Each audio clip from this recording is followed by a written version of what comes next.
আপনি কি এখানকার ম্যানেজার? জি, আমি মালিক।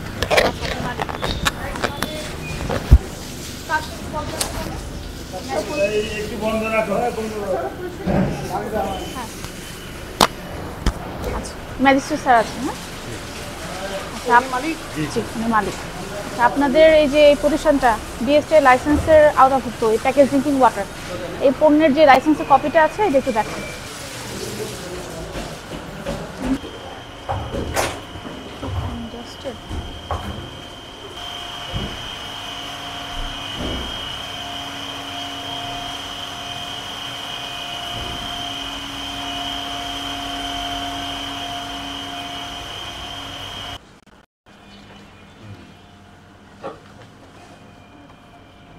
পরে আসে এই যে ক্লিনিং প্রসেস, এটা তো পুরো ফল্টি একটা প্রসেস। নরমালি হাত দিয়ে পরিষ্কার করছে, ওইটা পানি নিয়ে কোনো রকমের আর ওইটা তো হাইজিন করা হচ্ছে না, আইনে ওইটার মধ্যে পানি ভরে দিচ্ছে। আপনার ফ্যাক্টরি লেআউটটাতেই সমস্যা। আপনি যে জার ওয়াশিংটা রাখছেন সেটা হলো কি একদম বাইরের পয়েন্টে, এটা হবে ভেতরে। বাইরে কিন্তু সংযোগ অবস্থায় কোনো জার ওয়াশিং করা যাবে না, বুঝতে পারছেন? আপনাদের তো অনেকদিন ধরে লাইসেন্স, এটা লেআউট আপনারা ঠিক করেছেন কিভাবে? ফ্যাক্টরি লেআউটে ভুল আছে আপনাদের।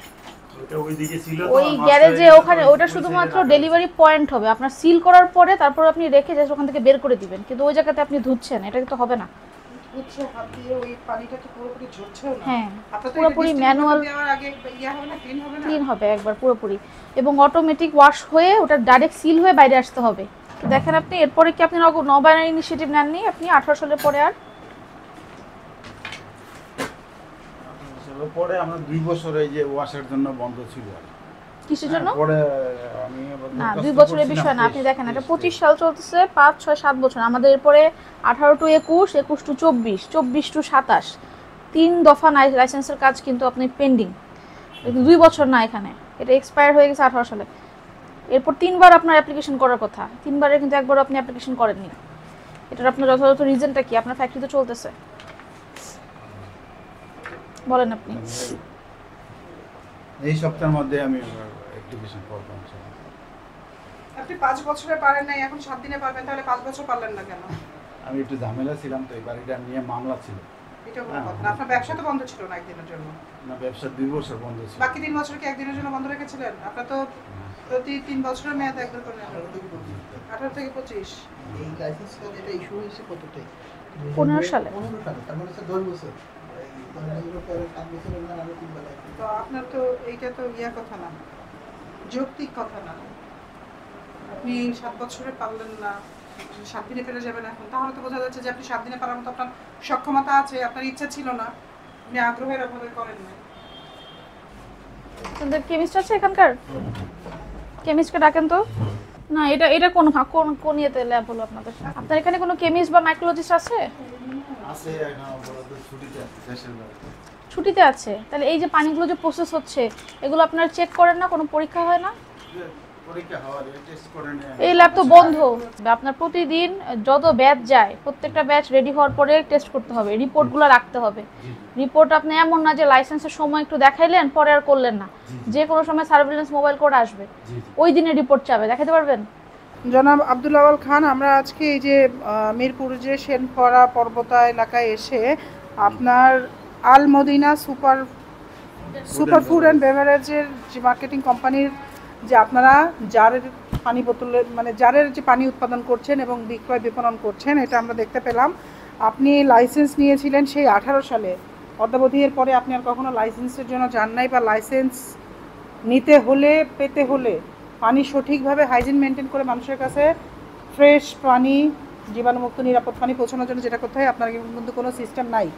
আপনি জাস্ট আপনার ডিপ টিউবওয়েল থেকে পানি ভরতেছেন, হয়তো আপনার কিছুটা পানি রিভার অসমোসিস করে আসতেছে, এইটা আপনি পরিষ্কার হচ্ছে, তো আপনার ওই রিভার অসমোসিস পানিতে তো কোনো লাভ নাই, কারণ আপনার যখন এখানে পরিষ্কার করছেন নর্মাল পানি দিয়ে, এটা কি ডিপের পানি না লাইনের পানি?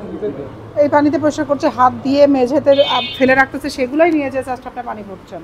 ফলে এই পানি আর আপনার ওই রিভার অসমোসিস হওয়া পানি দুটো তো একসাথে মিশে যাচ্ছে, জীবাণু তো মিশেই যাচ্ছে।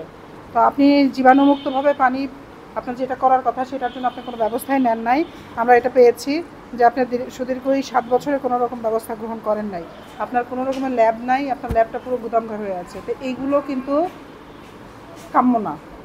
আপনি মিরপুরের মতো এরকম একটা জায়গায় রেখে এরকম ব্যবসা করতেছেন, এটা আমাদের যে বিএসটি আইন 2018 আছে সেটা অনুযায়ী আইনত দণ্ডনীয় অপরাধ। আমার প্রসিকিউশন প্রদানকারী কর্মকর্তা অভিযোগ দায়ের করেছে আমার মোবাইল কোর্টে। এই বিষয়টা আমার আমলযোগ্য। তো আমি এটাকে আমলে নিয়ে আপনি যে লাইসেন্স না থাকা সত্ত্বেও আবার আপনার লাইসেন্স নাই অথচ আপনি যে লোগোটা ব্যবহার করছেন আমাদের বিএসটি আইন লোগো, এই যে পাওয়া গেছে যে আপনি আপনার পণ্যে আপনার কোম্পানির নাম দিয়ে আপনি পানি যখন বাজারজাত করছেন এই বিএসটিআই লোগো সম্বলিত স্টিকার ব্যবহার করছেন। তো এইটা বিএসটিআই 2018 15 ধারায় অপরাধ এবং 27 ধারায় আমি আপনাকে 1 লক্ষ টাকা জরিমানা করছি।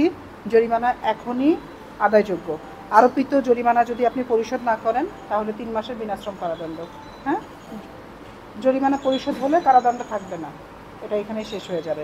কিন্তু আপনি যেটা বলেছেন যে 7 দিনের মধ্যে আপনি লাইসেন্স পুনরায় গ্রহণের ব্যবস্থা শুরু করবেন, এটা কিন্তু আপনাকে করতে হবে। আপনি যে অঙ্গীকার করেছেন অঙ্গীকার আপনাকে পরিপূর্ণ করতে হবে এবং জরিমানাটা এখন যেটা আরোপিত জরিমানা পরিশোধের ব্যবস্থা করেন।